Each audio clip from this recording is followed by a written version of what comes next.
Hi everyone, welcome to my YouTube channel. Complete MP GK की series में ये हमारा लेक्चर 2 है। और आज की क्लास में भी हम एमपी के जनरल इंट्रोडक्शन सामान्य परिचय को ही कवर करेंगे और इसके बाद अब नेक्स्ट क्लास से हम प्रॉपर टॉपिक को डिस्कस करेंगे। तो चलिए बिना समय गवाए स्टार्ट करते हैं।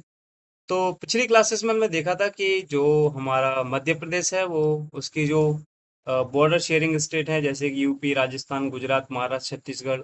इसके अलावा फिर हमने देखा था कि मध्य प्रदेश के कौन कौन से जिले हैं जो उत्तर प्रदेश के साथ, राजस्थान के साथ, महाराष्ट्र, छत्तीसगढ़, गुजरात के साथ सीमा साझा करते हैं। तो ये प्रीवियस क्लास में हमने देखा था। अब देखिए दोस्तों, सबसे पहले तो आप देखेंगे उन सभी में जो हमारा नीमच डिस्ट्रिक्ट है वो सर्वाधिक अंतर्राज्यीय सीमा वाला जिला माना जाता है। मध्य प्रदेश का था district with the maximum inter state border, यानी सर्वाधिक अंतर्राज्यीय सीमा वाला जिला मध्य प्रदेश का कौन सा है? नीमच। वहीं सबसे छोटी अंतर्राज्यीय सीमा किसकी है? तो सॉर्टेड इंटर स्टेट बॉर्डर जो शेयर होता है वो किसके साथ होता है? गुजरात के साथ हमारा जो है वो शेयर होता है। इसके अलावा सबसे बड़ी अंतरराज्यीय सीमा हमारी किसके साथ साझा होती है? उत्तर प्रदेश के साथ। The longest inter state border share with Uttar Pradesh. और मध्य प्रदेश का सबसे निकटतम जो बंदरगाह है, यानी कि nearest port of Madhya Pradesh was Mumbai. तो हमारा जो मध्य प्रदेश का सबसे निकटतम बंदरगाह है वो क्या है? मुंबई। इसके अलावा राज्यों के साथ सर्वाधिक सीमा बनाने वाले मध्य प्रदेश के जिले, तो अलीराजपुर सबसे ज्यादा गुजरात के साथ शेयर करता है। नीमच राजस्थान के साथ, निवाड़ी उत्तर प्रदेश के साथ, अनूपपुर छत्तीसगढ़ के साथ और बैतूल महाराष्ट्र के साथ। तो ये एक फैक्ट और है, इनको याद रखना है। अब देखिए, हम देख लेते हैं अब मध्य प्रदेश में सबसे बड़े और छोटे संभाग। तो क्षेत्रफल की दृष्टि से देखोगे, यानी कि एरिया के लिहाज से देखोगे, तो सबसे बड़ा संभाग मध्य प्रदेश में जो डिवीजन है वो है जबलपुर। यानी Jabalpur division is the largest division by area. तो सबसे छोटा बाय एरिया शहडोल, यानी कि सबसे छोटा स्मॉलेस्ट एरिया जो हो जाएगा वो शहडोल डिवीजन का हो जाएगा।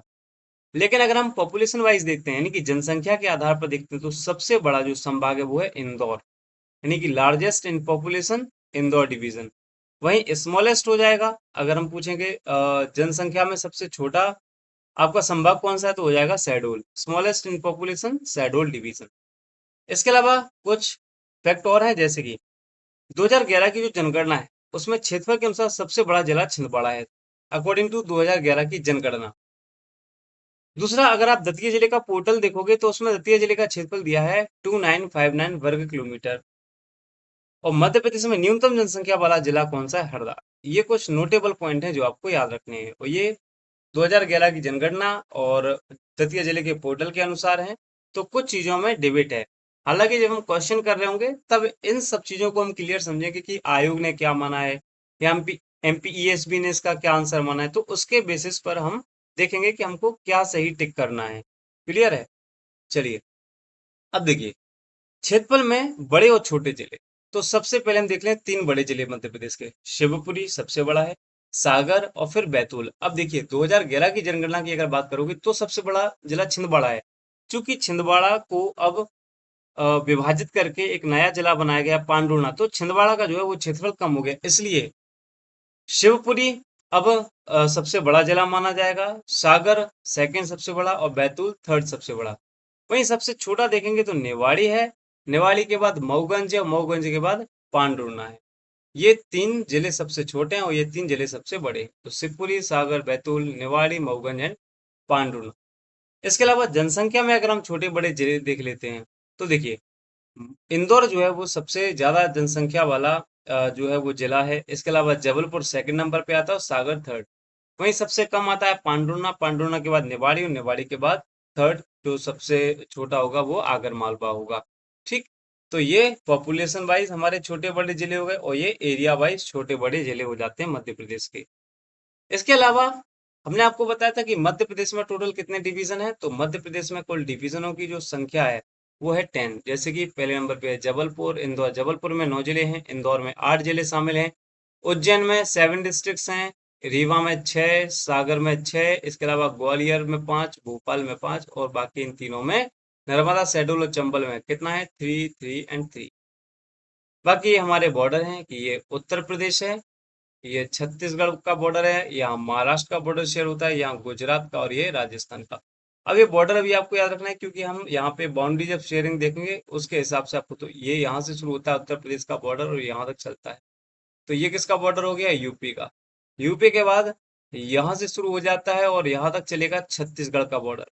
और छत्तीसगढ़ का बॉर्डर जहाँ फिनिश होता है, यहीं से स्टार्ट होता है महाराष्ट्र का बॉर्डर, जो कि यहाँ तक चलता है, यानी कि अलीराजपुर तक। और जहाँ अलीराजपुर फिनिश होता है, वहां से लेके अगला मुरैना तक, जो सॉरी, एक यहाँ पे देखेंगे आप झाबुआ तक, ये गुजरात हो जाएगा। और फिर झाबुआ बॉर्डर से लेके मुरैना बॉर्डर तक जो स्टेट रहेगा वो हमारा राजस्थान रहेगा। तो आप जैसे यहाँ पे कलर देख रहे होंगे, जैसे ये वाला कलर है, तो ये हमारा पूरा जो ये एरिया है, ये कौन सा है? ये जबलपुर संभाग है। तो देखिए जबलपुर संभाग में कौन कौन से जिले आ रहे हैं? कटनी, जबलपुर खुद आता है, नरसिंहपुर, छिंदवाड़ा, पांडुर्णा, सिवनी, बालाघाट, मंडला और डिंडोरी। इस प्रकार से ये सारे जिले किसके भीतर समाहित हैं? हम कहेंगे ये सारे जिले आते हैं जबलपुर संभाग के अंतर्गत। तो अगर हम इनकी संख्या भी गिन लेते हैं, तो देखिए नंबर 1 कटनी, नंबर 2 पे जबलपुर है, नंबर 3 पर नरसिंहपुर है, 4 पर छिंदवाड़ा है, 5 पर पांडुर्णा है, 6 पे सिवनी है, 7 बालाघाट, 8 मंडला एंड 9 डिंडोरी। तो टोटल कितने जिले? 9 जिले। ऐसे ही इंदौर संभाग, तो इंदौर संभाग का कलर यहाँ पे रहेगा। इंदौर संभाग में कुल कितने जिले हैं? 8। तो देखिए यहाँ से हम 8 जिले देख लेते हैं। जैसे नंबर 1 ये रहा, दूसरा झाबुआ, तीसरा अलीराजपुर, चौथा यहाँ पे बड़वानी हो जाएगा, पांचवा खरगोन, छठवा खंडवा, सातवां खरगोन और आठवां खुद इंदौर। तो ये 8 जो जिले हैं वो इंदौर संभाग के अंतर्गत आते हैं। ऐसे ही आप देखेंगे फिर उज्जैन, उज्जैन संभाग के अंतर्गत आते हैं 7 जिले। तो आप यहाँ से देखेंगे नंबर 1 नीमच हो गया, नंबर दूसरा मंदसौर, नंबर 3 रतलाम, नंबर 4 खुद उज्जैन, 6वें नंबर पे देवास हो जाता है, 7वें नंबर पे शाजापुर हो जाता है और 8वें नंबर पे आगर मालवा हो जाता है। ऐसे ही आप देखेंगे उज्जैन, उज्जैन में 7 जिले आते हैं। तो एक राजगढ़ हो गया, दूसरा सीहोर हो गया, तीसरा रायसेन हो गया, चौथा विदिशा हो गया, पांचवा भोपाल हो गया। तो ये सब, अच्छा ये मैंने भोपाल संभाग के बता दिए, तो ये भोपाल के 5 जो हैं जिले शामिल है। उसके अलावा फिर उज्जैन, उज्जैन में अभी अपन ने 7 जिले देख लिए। उज्जैन के बाद आता है रीवा, यहाँ पे आप देखेंगे ये रीवा है। रीवा में टोटल 6 जिले हैं, जैसे कि एक सतना हो गया, दूसरा मैहर हो गया, तीसरा रीवा हो गया, चौथा सीधी, पांचवा मऊगंज एंड छठवा सिंगरौली। ऐसे ही आप देखेंगे तो ग्वालियर, ग्वालियर में आपके 5 जिले आते हैं। यहाँ से देखेंगे तो ग्वालियर नंबर 1, दूसरे नंबर पे आ जाता है दतिया, थर्ड नंबर पे आ जाता है शिवपुरी, फोर्थ नंबर पे गुना और फिफ्थ नंबर पे अशोकनगर। तो अशोकनगर, ये 5 जिले मिला के बनाया ग्वालियर। तो ऐसे ही करके इन जिलों से मिलके हमारे टोटल मध्य प्रदेश में 10 डिवीजन शामिल है। अब देखिए ये भी हम देख लेते पिछली क्लास में कि जो मध्य प्रदेश का सबसे उत्तरी बिंदु है वो 26 डिग्री 30 मिनट नॉर्थ लैटिट्यूड है, और दक्षिणी पॉइंट हो जाएगा 21 डिग्री 6 मिनट नॉर्थ लैटिट्यूड, यानी कि उत्तरी अक्षांश। तो मध्य प्रदेश का दक्षिणी बिंदु कहाँ पर है? 21 डिग्री 6 मिनट पर। वहीं मध्य प्रदेश का उत्तरी बिंदु कितने पर है? तो 26 डिग्री 30 मिनट पर। ऐसे ही मध्य प्रदेश का सबसे पूर्वी बिंदु है वो साढ़े या 82 डिग्री 48 मिनट पर पड़ता है, और सबसे पश्चिमी जो है वो 74 डिग्री 9 मिनट ईस्ट लॉन्गिट्यूड, यानी कि पूर्वी देशांतर पर पड़ते हैं। इसके अलावा ये क्षेत्रफल है 3,08,252 वर्ग किलोमीटर। सबसे पूर्वी जिला सिंगरौली है, सबसे पश्चिमी जिला जो है, सबसे वेस्टर्न डिस्ट्रिक्ट वो अलीराजपुर है, सबसे सदर्न बुरहानपुर है और सबसे नदन जो है वो मुरैना है। तो ये मुरैना है, ये हमारा सिंगरौली है, सिंगरौली के बाद ये बुरहानपुर हो जाता है, बुरहानपुर के बाद ये अलीराजपुर हो जाता है। ठीक है। इसके अलावा आप उत्तर से दक्षिण की लंबाई देखेंगे 605 किलोमीटर, और पूर्व से पश्चिम की लंबाई देखेंगे मध्य प्रदेश की वो 870 किलोमीटर है। ये सारी चीजें हम पिछली क्लासेस में कवर कर चुके। अब मैं आपको एक बार जिले दिखा देता हूँ। तो जैसे आप मध्य प्रदेश का मैप देखेंगे, तो मैप में ये वाले हिस्से की बात हो रही है, ये जो डायग्राम बना है, यहाँ पे आप ऐसे जाएंगे, ये हमारा बॉर्डर उत्तर प्रदेश के साथ चल रहा है, यहाँ से ऐसे ये हमारा छत्तीसगढ़ बॉर्डर हो गया। तो ये मध्य प्रदेश है, और मध्य प्रदेश के यहाँ पर कौन है? छत्तीसगढ़। तो देखिए ये है छत्तीसगढ़ और ये है हमारा मध्य प्रदेश। अब छत्तीसगढ़ के साथ कौन कौन से जिले हैं जो बॉर्डर शेयर करते हैं? तो हम यहाँ से स्टार्ट करते हैं सिंगरौली से। तो नंबर 1 सिंगरौली, नंबर दूसरा हो गया सीधी, नंबर तीसरा है शहडोल, नंबर फोर्थ नंबर पे आ जाता है अनूपपुर, फिफ्थ नंबर पे आता है डिंडौरी, सिक्स नंबर पे मंडला और 7 नंबर पे आता है बालाघाट। तो टोटल कितने डिस्ट्रिक्ट हो रहे हैं? 7। तो लिखा है वर्तमान में 7 जिले, सिंगरौली, सीधी, शहडोल, अनूपपुर, डिंडौरी, मंडला और बाला। ऐसे ही आप देखेंगे, अब ये वाला मैप हमारा कैसा बन रहा है? तो लाइक हम ऐसे नीचे आ रहे थे और ऐसे जाएंगे यहाँ पे, और साइड से ये हमारा नीमच मंदसौर वाला एरिया हो जाएगा, और ऐसे हम मुड़ते हैं ये वाला डायग्राम है। तो आपको यहाँ पे दो हमारे जिले दिख रहे हैं मध्य प्रदेश के, एक झाबुआ और एक अलीराजपुर। लाइक आप ऐसे समझ लो, ये झाबुआ हो गया, ये अलीराजपुर। तो ये झाबुआ और ये अलीराजपुर किसके साथ बॉर्डर शेयर कर रहे हैं, तो आप देखेंगे यहाँ से लगा हुआ है यहाँ तक गुजरात। तो गुजरात गुजरात में यहाँ गुजरात का दाहोद और छोटा उदयपुर पड़ता है, जो शेयर करते हैं हमारे मध्य प्रदेश के अलीराजपुर झाबुआ से। तो ये हमारा मध्य प्रदेश हो जाएगा और ये गुजरात हो जाएगा। तो गुजरात में जो जिले हैं वो हमारे मध्य प्रदेश के दो जिले शेयर करते हैं, एक झाबुआ और दूसरा अलीराजपुर। ऐसे ही हम आगे बढ़ते हैं। तो अब बात कर लेते हैं मध्य प्रदेश में वर्तमान में 10 जिले हैं जो राजस्थान के बॉर्डर शेयर कर रहे हैं। तो आप देखेंगे ये वाला तो आप समझ ही पा रहे होंगे, यहाँ से झाबुआ तक जो है वो मध्य प्रदेश है। तो अगर हम ऊपर से देखते हैं तो नंबर 1 पे देखेंगे आप मुरैना। मुरैना के बाद दूसरे नंबर पे मिलेगा आपको श्योपुर। श्योपुर के बाद थर्ड नंबर पे शिवपुरी। फोर्थ नंबर पे गुना। फिफ्थ नंबर पे राजगढ़। सिक्स नंबर पे आगर मालवा। फिर यहाँ से देखेंगे तो सेवेंथ पे आ जाएगा नीमच। एट्थ पे आ जाएगा मंदसौर। नाइन्थ पे आ जाएगा रतलाम और 10th नंबर पे आ जाएगा झाबुआ। अब झाबुआ दो राज्यों के साथ बॉर्डर शेयर कर रहा है, एक तो राजस्थान के साथ और दूसरा यहाँ पे गुजरात के साथ, जो हम कल की क्लास में डिस्कस कर चुके हैं। सो ये रहे वो 10 डिस्ट्रिक्ट्स जो बॉर्डर शेयर करते हैं राजस्थान। अब देखिए उत्तर प्रदेश का जो विवादित है 14 और 15, इसका मैं आपको समझा देता हूँ। देखिए यहाँ पे मऊगंज यहाँ लगा है एक हमारा, मऊगंज रीवा यहाँ लगा है सीधी। तो कई बुक्स जो है वो सीधी को डायरेक्ट यहाँ से कनेक्ट मान लेते हैं, तो ये उत्तर प्रदेश बॉर्डर से शेयर हो जाएगा, और शेयर हो जाएगा तो इनकी संख्या कितनी हो जाएगी, 15। लेकिन नॉर्मली आप देखेंगे मध्य प्रदेश का मैप उठा के, तो यहाँ पे जो है सीधी को स्वतंत्र मतलब लैंड लॉक्ड माना गया है, मतलब कि ये बॉर्डर शेयर नहीं करता है। तो अब यहाँ से देखेंगे आप, एक मुरैना से स्टार्ट करते हैं। तो मुरैना, मुरैना के बाद मिलेगा आपको भिंड। भिंड के बाद मिलेगा दतिया। दतिया के बाद आप आगे बढ़ेंगे तो चौथे नंबर पे मिलेगा शिवपुरी। फिर फिफ्थ नंबर पे अशोकनगर। फिर सिक्स्थ नंबर पे आपको सागर। सेवेंथ पर आपको छतरपुर। एट्थ पर आपको मिलेगा टीकमगढ़ और नाइन्थ नंबर पे मिलेगा निवाड़ी। उसके बाद आप पन्ना से स्टार्ट करेंगे तो 10th नंबर पे मिलेगा पन्ना। फिर पन्ना के बाद आता है 11 नंबर पे सतना। सतना के बाद 12 नंबर पे आ जाएगा रीवा। 30th नंबर पे आ जाएगा मऊगंज एंड 40th नंबर पे आ जाएगा सिंगरौली। अब अगर 15 जिले कंसीडर करेंगे तो 40 नंबर हो जाएगा सीधी और 50 नंबर हो जाएगा सिंगरौली। तो हमने कहा ना, जब हम क्वेश्चन सोल्व करेंगे तब हम आपको बताएंगे कि हमको 14 लगाना है या 15। अभी के लिए आप याद रखो कि 14 या 15 जिले हैं जो बॉर्डर शेयर कर रहे हैं उत्तर प्रदेश के साथ। ऐसे ही आप देखेंगे 10 जिले जो है वो हमारे बॉर्डर शेयर कर रहे हैं महाराष्ट्र के साथ। यानी अब ये नीचे वाला ऐसा है, यहाँ से ये बुरहानपुर दर्रे से होते हुए और यहाँ पर यहाँ से छत्तीसगढ़ स्टार्ट हो जाता है। तो आप देखेंगे यहाँ से कुल कितने मध्य प्रदेश के जिले हैं, तो नंबर 1 बालाघाट, नंबर दूसरा सिवनी। अब पहले केवल छिंदवाड़ा होता था, लेकिन अब छिंदवाड़ा से अलग हो गया पांडुर्णा, तो 4। फिर 5वें नंबर पे बैतूल, 6वें नंबर पे खंडवा, 7वें नंबर पे बुरहान, 8वें नंबर पे खरगोन, 9वें नंबर पे बड़वानी और 10वें नंबर पे हो जाती है अलीराजपुर। यानी टोटल कितने जिले हैं जो हमारे महाराष्ट्र के साथ शेयर कर रहे हैं बॉर्डर, वो है 10 जिले। अलीराजपुर, बड़वानी, बुरहानपुर, खरगोन, खंडवा, बैतूल, छिंदवाड़ा, पांडुर्णा, सिवनी और बाला, ये महाराष्ट्र से बॉर्डर शेयर कर। क्लियर है? तो हमने और डिटेल में देख लिए सारे डिस्ट्रिक्ट। अब कुछ फैक्ट हैं बस, और ये टॉपिक हमारा जो जनरल इंट्रोडक्शन वाला है वो फिनिश होने को। इसके अलावा देखिए जनरल इंट्रोडक्शन में बहुत सारी चीजें और भी हैं पढ़ाने को। लाइक थोड़ा बहुत मैं यहाँ पे कल्चर का हिस्सा डाल दूंगा, थोड़ा बहुत पॉलिटी का हिस्सा डाल दूंगा, लेकिन उसका कोई मतलब नहीं है, क्योंकि हमको ये सेपरेट टॉपिक में वैसे भी कवर करने रहेंगे। तो इसको हम थोड़ा छोटा लेक्चर रख के और फिर नेक्स्ट क्लास से हम प्रॉपर टॉपिक स्टार्ट करेंगे। सो हालांकि जैसे अब ये सारी बातें हम रिवर वाले टॉपिक में पढ़ते हैं, लेकिन फिर भी एक देख लीजिए, ठीक रहता है। तो मध्य प्रदेश में जीवन रेखा नदियां कौन कौन सी, life line reverse of Madhya Pradesh. तो जैसे सबसे पहले बात कर रहे हैं नर्मदा। फर्स्ट नंबर पे हम लोग बात कर रहे हैं नर्मदा की। अब जो नर्मदा है वो life line of Madhya Pradesh है, इसको मध्य प्रदेश की हम जीवन रेखा कहते हैं। बेतवा को बुंदेलखंड की जीवन रेखा कहते हैं, the life line of Bundelkhand Betwa. Son को जो है वो लाइफ लाइन ऑफ बघेलखंड कहते हैं, बघेलखंड की जीवन रेखा कहते हैं। ऐसे ही बेनगंगा को सिवनी की जीवन रेखा कहते हैं, लाइफ लाइन ऑफ सिवनी। और जो कुलबोहरा नदी है, आगे हम पढ़ेंगे ये, इसको छिंदवाड़ा की जीवन रेखा कहते हैं, और बामनेर जो है उसको नौरादही अभ्यारण्य की जीवन रेखा कहते हैं, life line of Nauradehi century. ये हो जाएगी बामनेर।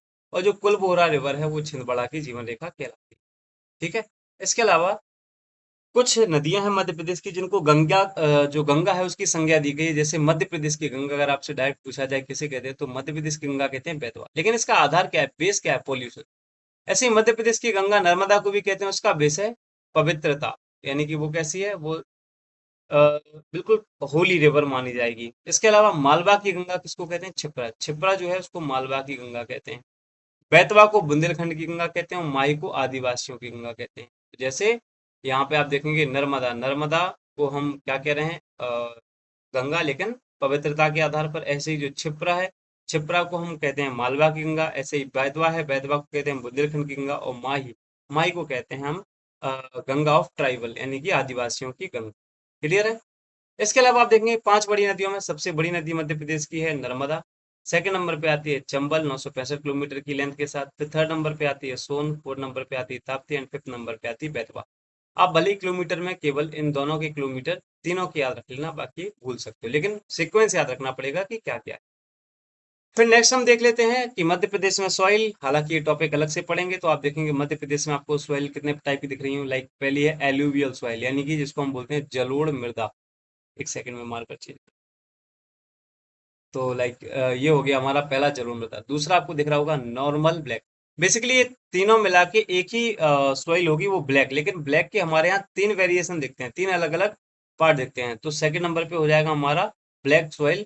लेकिन ब्लैक सॉइल में आप देखेंगे ये है नॉर्मल ब्लैक सॉइल, जो कि 37% है टोटल लैंड का।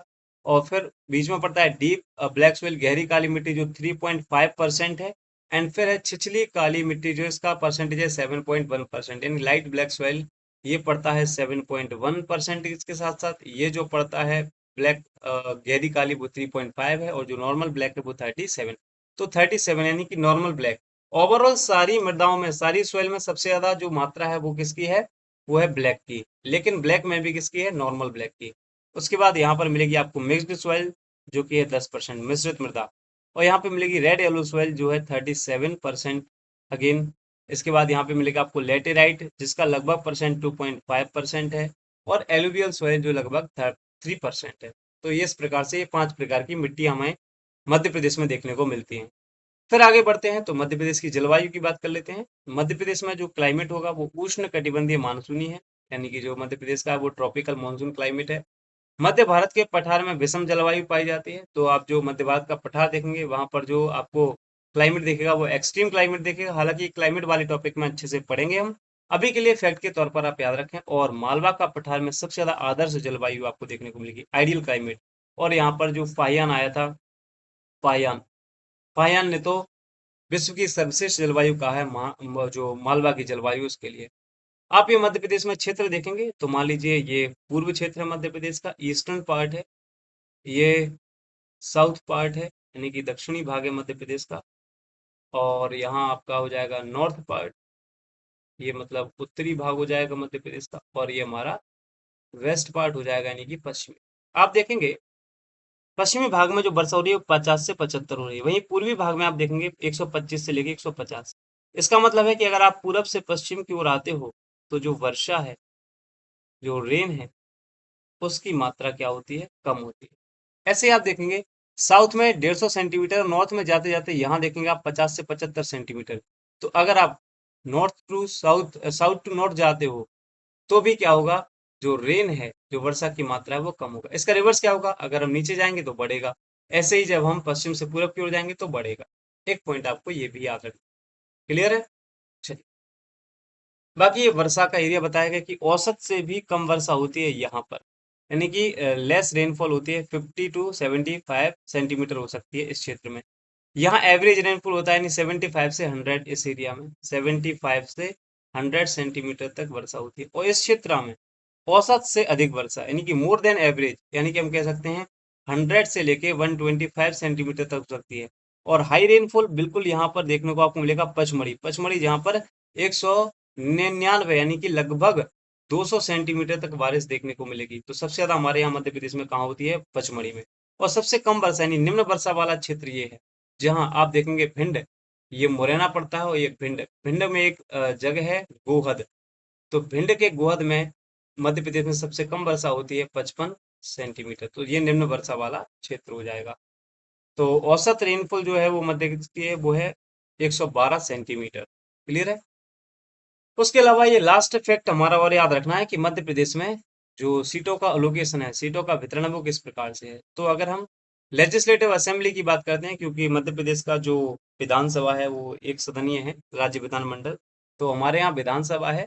तो विधानसभा में जब मध्य प्रदेश छत्तीसगढ़ से अलग नहीं हुआ था, उस समय थी 320 सीटें, है ना, 320 सीट्स थी। लेकिन वर्तमान में कितनी है, 230 है। एक वाला प्रोविजन जो है अभी 230 है एट करेंट। लेकिन जो एक सीट होती थी उसको संविधान में संशोधन किया गया 104/2019, और जो एंग्लो इंडियन का रिप्रेजेंटेशन होता था उसको समाप्त कर दिया गया। तो अब 230 प्लस बने, टोटल 230 है, यानी कि वर्तमान में 230 सीटें हैं, जिसमें एसटी के लिए रिजर्व है 47 और एससी के लिए रिजर्व है 35। क्लियर है। अनुसूचित जनजाति के लिए 47, अनुसूचित जाति के लिए 35। ऐसे अगर हम लोकसभा की सीटें देख लेते हैं, तो जब मध्य प्रदेश का विभाजन नहीं हुआ था छत्तीसगढ़ की, तब थी 40, वर्तमान में है 29। इन 29 में से भी एसटी के लिए हैं 6 और एससी के लिए हैं 4।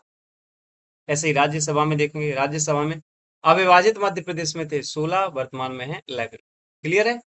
तो और अंत में आपको बता देते हैं, मध्य प्रदेश में 3 यूनेस्को के वर्ल्ड हेरिटेज साइट हैं, जिनमें खजुराहो जो 1986 में शामिल हुआ था, सांची 1989 में, और भीमबेटका 2003 में शुरू हुआ। तो यहाँ हम सामान्य परिचय को होल्ड करते हैं, और अब जितने भी और फैक्ट रहते हैं उनको हम अब टॉपिक वाइज कवर करेंगे। तो सबसे पहले नेक्स्ट क्लास से हम स्टार्ट करने जा रहे हैं मध्य प्रदेश का भूगोल, ज्योग्राफी। क्योंकि इस टॉपिक से मैक्सिमम नंबर ऑफ क्वेश्चंस आपको एग्जाम में देखने को मिलेंगे, क्योंकि इसी में है रिवर, इसी में है क्लाइमेट, इसी में सॉइल, इसी में एग्रीकल्चर, सब कुछ इसी में है। तो सबसे पहले हम ज्योग्राफी फिनिश करेंगे, ज्योग्राफी के बाद कल्चर करेंगे, कल्चर के बाद पॉलिटी करेंगे एमपी का, और पॉलिटी के बाद हिस्ट्री। ऐसे सीक्वेंस में हम लोग चलेंगे। ठीक है। तो आई होप ये लेक्चर भी आपको पसंद आया होगा। अगर वीडियो पसंद आई हो तो वीडियो को लाइक करें, ज्यादा से ज्यादा इन वीडियो को अपने दोस्तों के साथ शेयर करें। इसका पीडीएफ आपको हमारे टेलीग्राम चैनल पर मिलेगा, जिसका लिंक डिस्क्रिप्शन बॉक्स में दिया हुआ है, तो वहां जाकर आप हमारे टेलीग्राम चैनल को ज्वाइन कर सकते हैं। मिलते हैं नेक्स्ट वीडियो में, तब तक अपना ध्यान रखें। धन्यवाद।